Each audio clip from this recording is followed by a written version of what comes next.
Hello. How's everybody doing today? Brother John Stewart on behalf of Lost Sheep Ministries, here to take y'all on another little walk with the word for the day.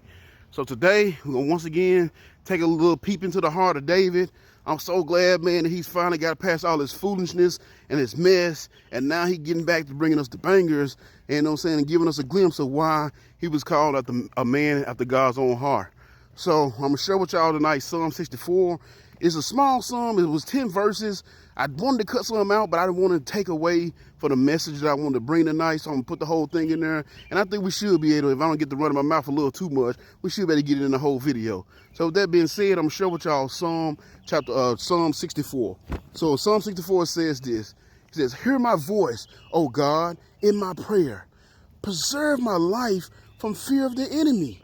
Hide me from the secret counsel of the wicked, from the insurrection of the workers of iniquity, who whet their tongue like a sword and bend their bows to shoot their arrows, even bitter words, that they may shoot in secret at the perfect. Suddenly do they shoot at him, and fear not. They encourage themselves in evil matters. They commune of laying snares privily. They say, who shall see them? They search both the inward thought of every one of them, and the heart is deep. But God shall shoot at them with an arrow. Suddenly shall they be wounded. So they shall make their own tongue to fall upon themselves. All that see them shall flee away, and all men shall fear and shall declare the work of God. For they shall wisely consider of his doing. The righteous shall be glad in the Lord and shall trust in him, and all the upright in heart shall glory." So, I want to start y'all off with a question tonight. And sometimes I like to do that just to get you thinking as we go through this word. Where does your sense of safety come from? Like, how are you able to lay your head down at the end of the day and get a peaceful night's rest? Is it because you got that 45 tucked away under your pillow? I remember I used to do that back in the day. It was so silly. Or is it because you put your trust in the Lord for to preserve your life?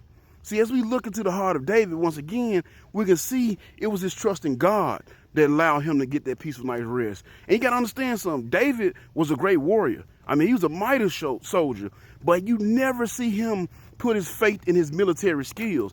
He always trusted God for his victories, and he always trusted God for his protection. Because something you got to understand, David understood this, and you see it comes out in these verses. He knew that even though he was a mighty military soldier, he knew that he had this mighty military mind, but he also knew he couldn't see everything. He couldn't see what everybody was doing. He couldn't see the plots, the secret plots of what people was doing behind his back, but he knew God could. See what I'm saying? So that's why he put his trust in God, because he knows as long as he put his trust in God, he'll be able to see it coming from a mile away, because God's going to protect him from him. But see, that's something that you can only do if you have a close walk with God. Because when you have that close walk with God, you understand the concept of no weapon formed against you shall be able to prosper, just like it says in the book of Isaiah. And it's so funny that that's a very popular verse quoted by so many people, and it's quoted by many people. We say it, but it's hardly anybody that you can find that truly trusts in it.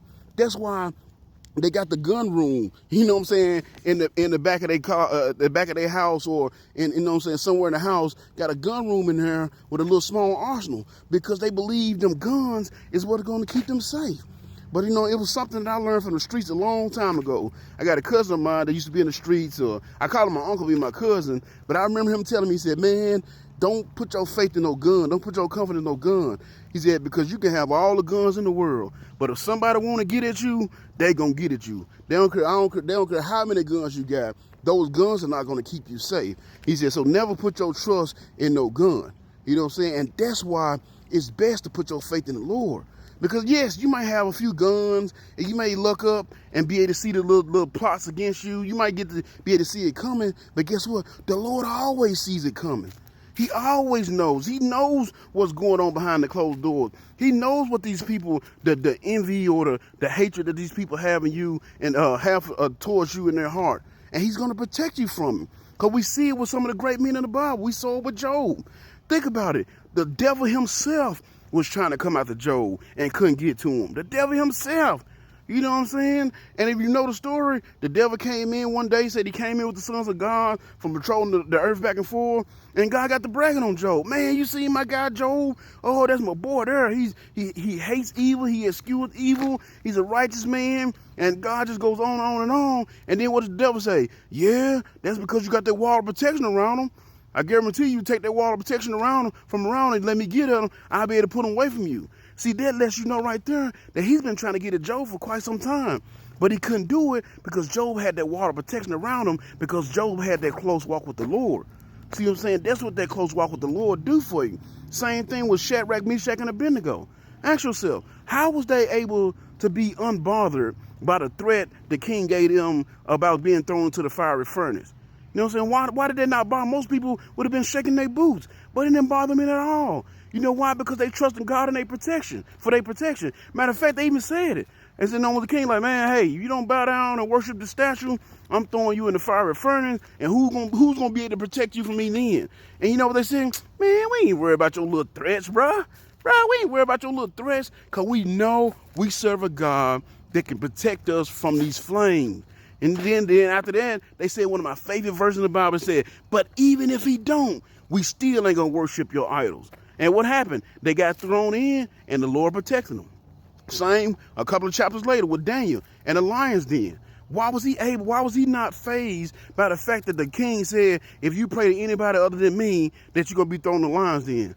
You know what I'm saying? He wasn't fazed by it. You know how we know he wasn't fazed? Because the first thing he did once he saw the decree, he went and started praying. And what happened? Got thrown in the lion's den, and all he did was got a good, peaceful night's rest. You know what I'm saying? I always imagine him laying up on the lion, got one lion on his feet, got his feet propped up, got the other one like behind him, like it probably got the lion's mane, and he, you know what I'm saying, fluffed it up as like his own pillow, because he wasn't worrying about that, because he had a close walk with God, and he knew God's protection was on him. See, God got our back. Even when we don't know we need him to have our back. That's what happened with Mordecai and Haman. There was a story in the book of Esther. There's a guy named Mordecai, faithful servant of the Lord. And there was this guy named Haman that was hating on Mordecai because Mordecai basically wouldn't bow down to him. You know what I'm saying? So he came up with this plot to have Mordecai killed. You know what I'm saying? He even, matter of fact, hung a 75-foot gallows in his yard to hang Mordecai on it. And what happened? Mordecai stayed faithful to God, went to God in prayer when Haman was trying to kill him. And matter of fact, he wasn't having enough just to kill Mordecai. He wanted to kill all Jews. But what they do? They fasted and prayed, and what ended up happening? Haman himself ended up being hung on the gallows, him and his kids.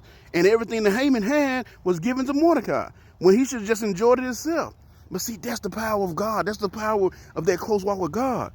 And see, God has been protecting you too, and you don't even realize it.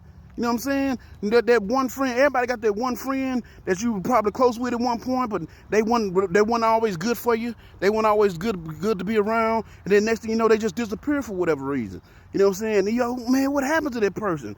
Why is that person going out of my life? It's because God saw what that person was plotting on you.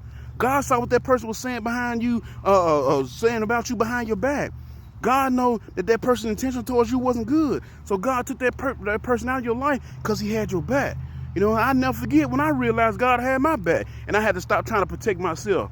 You know what I'm saying? One of the first thing I did when I gave my life to God, I had a little pistol I had a little 45 that I rode around with. First thing I did is sold my gun. You know what I'm saying? I sold my gun and picked up my Bible. People thought I was crazy. But I'm like, man, I realize now I don't need this. Because if there's something out there that's bigger than God, then this little 45 ain't going to protect me anyway. So I'm just going to put my faith in God. And guess what? I haven't had a problem ever since. So if you really want to be safe and protected, man, put your little weapons down and pick up his word. Because I can guarantee you this. I can guarantee you his word would do more to preserve your life than your little weapons ever could. And that has been your little walk with the word for the day. I pray these are blessing y'all. They are. Make sure you like, tag, share, comment, repost, do all that good stuff to help your boy out. I want to catch my full sermons, catch me on Facebook Live Monday night, 7 o'clock Central Standard Time. Then I post them on my Facebook page, and I also put them on my YouTube page. And if you need to find all my little social media outlets, just go to lostsheepministries.com, and you can find them all there. And of course, you're not 100% sure about your salvation, reach out to me and let me know. I'll put some time in my schedule to go over the gospel with you. I love you all. Thank y'all for being here. Remember to always watch your back and pray. And until next time, peace.